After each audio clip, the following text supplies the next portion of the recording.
សុស្ដីបងប្អូនទាំងអស់គ្នាបាទជួបជាមួយខ្ញុំទៀតហើយបងប្អូនអ្នកស្រែអ្នកចំការគ្មានអីក្រៅពីកាប់កឹះដាំដុះហើយបងប្អូនហ្នឹងហើយថ្ងៃនេះយើងមករៀបដាំទៀបបារាំងយើងម្ដងបងប្អូនព្រោះយើងបដោះនឹងយូរហើយបងប្អូនបាទយើងចាទុកវាទៅនឹងដូចខ្ញុំធ្លាប់និយាយចឹងដោយសារវាភ្លៀងវាអត់មានភ្លៀងវាក្តៅទៅយើងក៏អត់ទាន់ហ៊ានយកទៅដាំទេយើងsẽចិត្តទុកវាស្រោចទឹកសិនតែដល់ពេលស្រោចហ្នឹង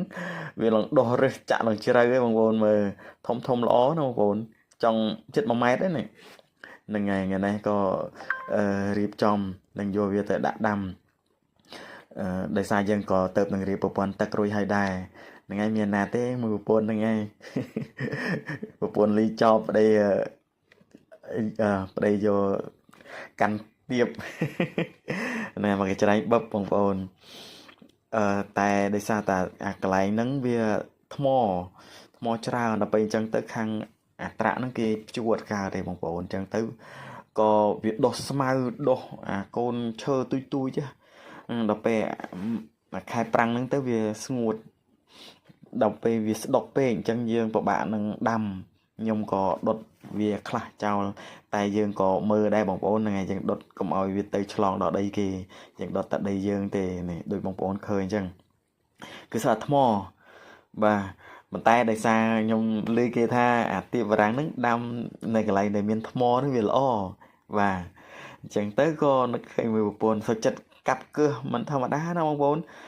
អាហ្នឹងគឺសុទ្ធតែរើសព្រិចរើសអាចកូនឈើទូចច្រើនមែនតើហើយក៏ថ្មហ្នឹងឯងកន្លែងណាទៅថាមានដីអ្នកគ្នាកាប់ត្រឹមបានមកគុំហ្នឹងគឺបែកញើសខ្ចាយហ្មងបងប្អូនអើយជាមួយប្រពន្ធហ្នឹងឯងហើយបងប្អូនមើលនេះឃើញដោយសារតែវាយើងអត់បានហ្នឹងឯងកន្លែងហ្នឹងភួរវាអត់កើតរើសក៏រើសស្មៅក៏ស្មៅហើយថ្មហ្នឹងក៏ថ្មតែយើងបើសិនជាយើងអត់ដាំវាស្មៅវាដុះកាន់តែច្រើនទៀតអញ្ចឹងណាបងប្អូនអញ្ចឹងហើយយើងក៏សុខចិត្តពិបាកបន្តិចទៅ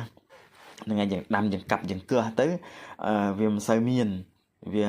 អត់សូវដុះច្រើនឲ្យតែយើងមានដំណាំទៅតិចទៀតទៅដំណាំយើងធំទៅវាលែងសូវមានពួកស្មៅពួកអីហ្នឹងហើយនេះដូចនេះមើលគឺឲ្យតែថាកន្លែងណាមានចន្លោះដី